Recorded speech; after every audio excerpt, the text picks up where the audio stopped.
Aujourd'hui, on fait un bol bibimbap, qui est une recette coréenne qu'on mange dans les barbecues coréens.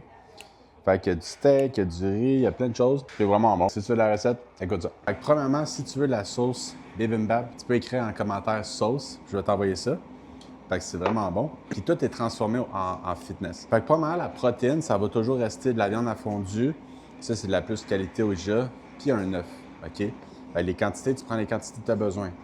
Tu vas avoir une base de riz. Puis tu vas avoir des légumes.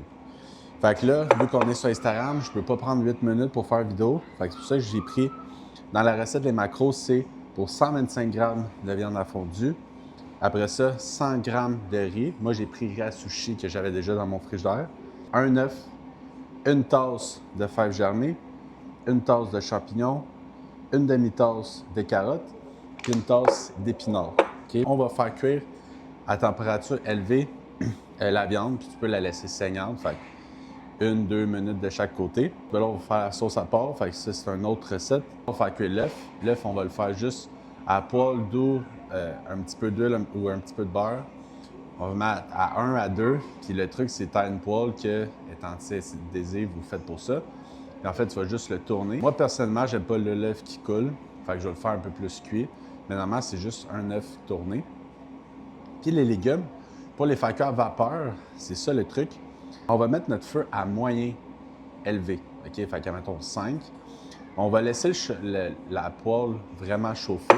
Qu'est-ce qui va arriver? C'est que là, je vais commencer par mettre les fèves germées, les champignons, les carottes dedans.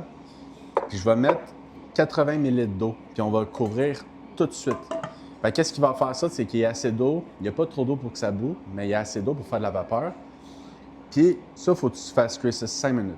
Sauf qu'après 2 minutes et demie, tu vas rajouter une tasse d'épinards. Parce que si tu les mets trop au début, ça va devenir smooth. Puis même, tu peux juste les mettre à la dernière minute. OK? Fait qu'est-ce qui va arriver, c'est que là, ça fait 2-3 minutes, tu as mis les légumes. Après ça, tu rouvres, tu mets les épinards. Puis là, tu peux brasser 2-3 fois comme ça. Après ça, tu ouvres le capot.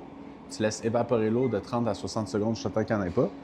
Puis ça va être prêt. Puis après ça, ben, tu vas juste tout mettre ensemble. Fait que là, qu'est-ce que je vais faire? C'est que je vais faire tout cuire, puis je te reviens tantôt. Donc là, qu'est-ce qu'on va faire? C'est que on va mettre ta portion de riz dans ton bol en bas. On va mettre les légumes.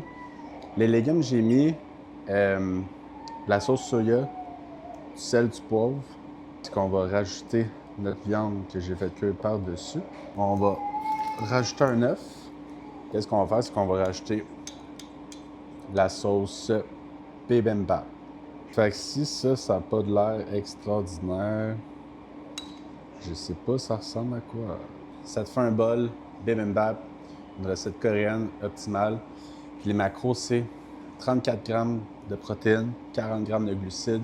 J'ai mis 15 g de glucides pour les légumes parce qu'il y en a qui comptent, il y en a qui comptent pas. J'ai mis 9 g de fat, puis ça donne un total de 370 calories.